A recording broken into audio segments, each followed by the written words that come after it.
ಸರ್ವೇ ಭವಂತು ಸುಖಿನಃ. ಇಂದು ಶ್ರೀ ಪರಾಭವನಾಮ ಸಂವತ್ಸರೆ ದಕ್ಷಿಣಾಯನೆ ಗ್ರೀಷ್ಮ ಋತೌ ಆಷಾಢ ಮಾಸೆ ಕೃಷ್ಣ ಪಕ್ಷೆ ಇಂದು 30ನೇ ತಾರೀಕು ಗುರುವಾರ ಪ್ರತಿಪತ್ತಿಥಿ ಹಾಗೂ ಇಂದು ಶ್ರವಣ ನಕ್ಷತ್ರ. ಇಂದಿನ ಭವಿಷ್ಯವನ್ನು ತಿಳ್ಕೊಳ್ಳೋಣ. ಶ್ರವಣ ನಕ್ಷತ್ರದ ಅಧಿಪತಿ ಚಂದ್ರ ಮತ್ತು ಇಂದು ಮಕರ ರಾಶಿಯನ್ನು ಚಂದ್ರ ಪ್ರವೇಶ ಮಾಡಿರೋದ್ರಿಂದ ಅವನಲ್ಲಿ ಗುರುದೃಷ್ಟಿ ಬೀಳ್ತಾ ಇದೆ. ಹೀಗಾಗಿ ಅನೇಕ ರಾಶಿಗಳಿಗೆ ಇಂದು ಗಜಕೇಸರಿ ಯೋಗ. ಮೇಷರಾಶಿಯವರಿಗೆ ಇದು ಗಜಕೇಸರಿ ಯೋಗ ಕಾರ್ಯಕ್ಷೇತ್ರದಲ್ಲಿ ಬಹಳ ದೊಡ್ಡದಾದಂತಹ ಯಶಸ್ಸನ್ನು ಇವತ್ತು ನೀವು ನೋಡ್ತೀರಿ. ನಾಯಕತ್ವ ಪ್ರಾಪ್ತಿಯಾಗತ್ತೆ. ವೃಷಭ ರಾಶಿಯವರಿಗೆ ನಿಮ್ಮ ನವಮದಲ್ಲಿ ಚಂದ್ರ ಬಂದಿದ್ದಾನೆ, ಭಾಗ್ಯೋದಯವಾಗ್ತಾ ಇದೆ. ಇಲ್ಲಿ ಗುರುದೃಷ್ಟಿ ಕೂಡ ಇರೋದ್ರಿಂದ ಹಿರಿಯರಿಗೆ ಮತ್ತು ತಂದೆಯ ಸ್ಥಾನದಲ್ಲಿರುವವರಿಗೆ ನಿಮ್ಮಿಂದ ಮತ್ತು ನಿಮಗೂ ಕೂಡ ಇವತ್ತು ಅತ್ಯುತ್ತಮವಾದಂತಹ ದಿವಸ. ಸಮಾಜದಲ್ಲಿ ಹೆಗ್ಗಳಿಕೆ ಮತ್ತು ಯಶಸ್ಸು ಇತ್ಯಾದಿಗಳು ಪ್ರಾಪ್ತಿ. ಮಿಥುನ ರಾಶಿಯವರಿಗೆ ನಿಮ್ಮ ಅಷ್ಟಮದಲ್ಲಿ ಚಂದ್ರ ಬಂದಿದ್ದಾನೆ, ಅಲ್ಲಿ ಗುರುದೃಷ್ಟಿ. ಹೀಗಾಗಿ ಮುಖ್ಯವಾದಂತಹ ನಿಮ್ಮ ವೈಯಕ್ತಿಕ ವಿಚಾರದಲ್ಲಿ ದೊಡ್ಡ ನಿರ್ಧಾರವನ್ನು ಇವತ್ತು ಮಾಡಬೇಕಾಗಿ ಬರಬಹುದು. ಕಷ್ಟಕರವಾದಂತಹ ನಿರ್ಧಾರ ಆದರೂ ಕೂಡ ಧರ್ಮಕ್ಕೋಸ್ಕರ ಅಂತಹ ನಿರ್ಧಾರವನ್ನು ನೀವು ಮಾಡಲೇಬೇಕಾಗಿ ಬರಬಹುದು.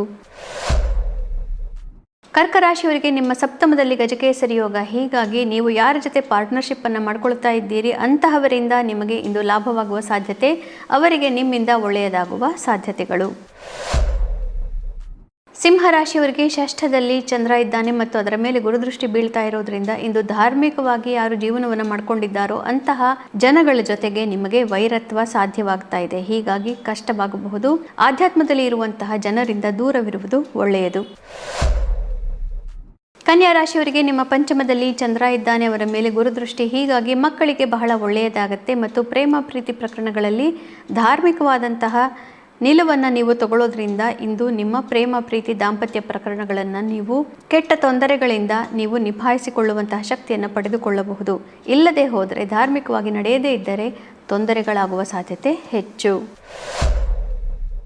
ತುಲಾ ರಾಶಿಯವರಿಗೆ ನಿಮ್ಮ ಚತುರ್ಥ ಸ್ಥಾನದಲ್ಲಿ ಗಜಕೇಸರಿ ಯೋಗ ಪ್ರಾಪ್ತಿಯಾಗ್ತಾ ಇದೆ. ಇದೊಂದು ಕೇಂದ್ರ. ಹೀಗಾಗಿ ಮನೆಯಿಂದ ದೂರವಿರಬೇಕಾದಂತಹ ಸಂದರ್ಭವನ್ನು ನೀವು ನೋಡಬೇಕಾಗಿ ಬರಬಹುದು. ಕೆಲಸದ ಜವಾಬ್ದಾರಿಗಳ ಮೇಲೆ ಮನೆಯಿಂದ ದೂರ ಹೋಗಬೇಕಾಗಿ ಬರಬಹುದು. ಆದರೆ ಆಸ್ತಿಪಾಸ್ತಿಯ ವಿಚಾರದಲ್ಲಿ ಸಣ್ಣದಾದಂತಹ ಗೆಲುವನ್ನು ನೀವು ನೋಡಬಹುದು. ವೃಶ್ಚಿಕ ರಾಶಿಯವರಿಗೆ ನಿಮ್ಮ ತೃತೀಯದಲ್ಲಿ ಚಂದ್ರ ಮತ್ತು ಗುರುದೃಷ್ಟಿ. ಹೀಗಾಗಿ ಮಾಧ್ಯಮಗಳಲ್ಲಿ ರಿಸರ್ಚ್ ಇತ್ಯಾದಿಗಳನ್ನು ಮಾಡ್ಕೊಂಡಿರೋರು, ಕೋಡಿಂಗ್ ಇತ್ಯಾದಿಗಳನ್ನು ಮಾಡೋರು, ಮಾತುಕತೆಗಳಿಂದ ವ್ಯವಹಾರಗಳನ್ನು ಮಾಡ್ತಾ ಇರೋರಿಂಥವರಿಗೆಲ್ಲರಿಗೂ ಕೂಡ, ದಲಾಲಿಗಳು ಯಾರಿರ್ತಾರೆ, ಬ್ರೋಕರ್ಸ್ ಇತ್ಯಾದಿಗಳು, ಭಾಷಣ ಮಾಡುವಂತಹ ಪಾಲಿಟಿಷಿಯನ್ಸು, ಬರವಣಿಗೆಗಾರರು, ಇವರೆಲ್ಲರಿಗೂ ಕೂಡ ಅತ್ಯುತ್ತಮವಾದಂತಹ ಕಾರ್ಯಕ್ಷೇತ್ರದಲ್ಲಿ ತಿರುವು ಇಂದು ಪ್ರಾಪ್ತಿಯಾಗ್ತಾ ಇದೆ. ಸೋಷಿಯಲ್ ಮೀಡಿಯಾ ಮಾರ್ಕೆಟಿಂಗ್ ಮಾಡೋರಿಗಂತೂ ಉತ್ತಮವಾದಂತಹ ತಿರುವು ಪ್ರಾಪ್ತಿ. ಧನು ರಾಶಿಯವರಿಗೆ ನಿಮ್ಮ ದ್ವಿತೀಯ ಸ್ಥಾನದಲ್ಲಿ ಚಂದ್ರ ಮತ್ತು ಅವನ ಮೇಲೆ ಗುರುದೃಷ್ಟಿ. ಹೀಗಾಗಿ ಸಂಸಾರಿಕ ವಿಚಾರಗಳಲ್ಲಿ ಮನಸ್ಸಿಗೆ ದೊಡ್ಡದಾದಂತಹ ತಿರುವು, ಒಳ್ಳೆಯ ನೆಮ್ಮದಿ ಪ್ರಾಪ್ತಿಯಾಗುತ್ತೆ ಮತ್ತು ಹಣಕಾಸಿನ ವಿಚಾರದಲ್ಲಿ ದೊಡ್ಡದಾದಂತಹ ಸುಧಾರಣೆ ಕಾಣುವ ಸೂಚನೆ, ವಿಷಯ ಪ್ರಾಪ್ತಿಯಾಗುತ್ತೆ. ಮಕರ ರಾಶಿಯವರಿಗೆ ನಿಮ್ಮ ರಾಶಿಯಲ್ಲೇ ಚಂದ್ರ ಇದ್ದಾನೆ, ಅದರ ಮೇಲೆ ಗುರುದೃಷ್ಟಿ. ಹೀಗಾಗಿ ನಿಮ್ಮ ವೈಯಕ್ತಿಕವಾಗಿ ಇವತ್ತು ಮುಖ್ಯವಾದಂತಹ ತಿರುವನ್ನು ನೋಡ್ತೀರಿ ಮತ್ತು ಈ ತಿರುವಿನಿಂದ ನಿಮ್ಮ ಆಧ್ಯಾತ್ಮಿಕವಾದಂತಹ ವ್ಯಕ್ತಿತ್ವ ಸಮಾಜದಲ್ಲಿ ಬಹಳ ದೊಡ್ಡದಾದಂತಹ ಪ್ರತಿಷ್ಠೆಯನ್ನು ಪಡೆದುಕೊಳ್ಳುತ್ತೆ. ಕುಂಭರಾಶಿಯವರಿಗೆ ವ್ಯಯಭಾವದಲ್ಲಿ ಚಂದ್ರ, ಅದರ ಮೇಲೆ ಗುರುದೃಷ್ಟಿ. ಹೀಗಾಗಿ ನಿಮ್ಮ ಪೂಜೆ ಪುನಸ್ಕಾರ ಇತ್ಯಾದಿ ಕೆಲಸಗಳಿಗಾಗಿ ಹಣ ವ್ಯಯವಾಗಬಹುದು ಮತ್ತು ಯಾರು ಆಧ್ಯಾತ್ಮ ಮಾರ್ಗದಲ್ಲಿದ್ದಾರೋ ಅಂತಹವರೊಡನೆ ಸ್ವಲ್ಪ ವೈಮನಸ್ಯ ನಿಮ್ಮನ್ನು ಕಾಡಬಹುದು.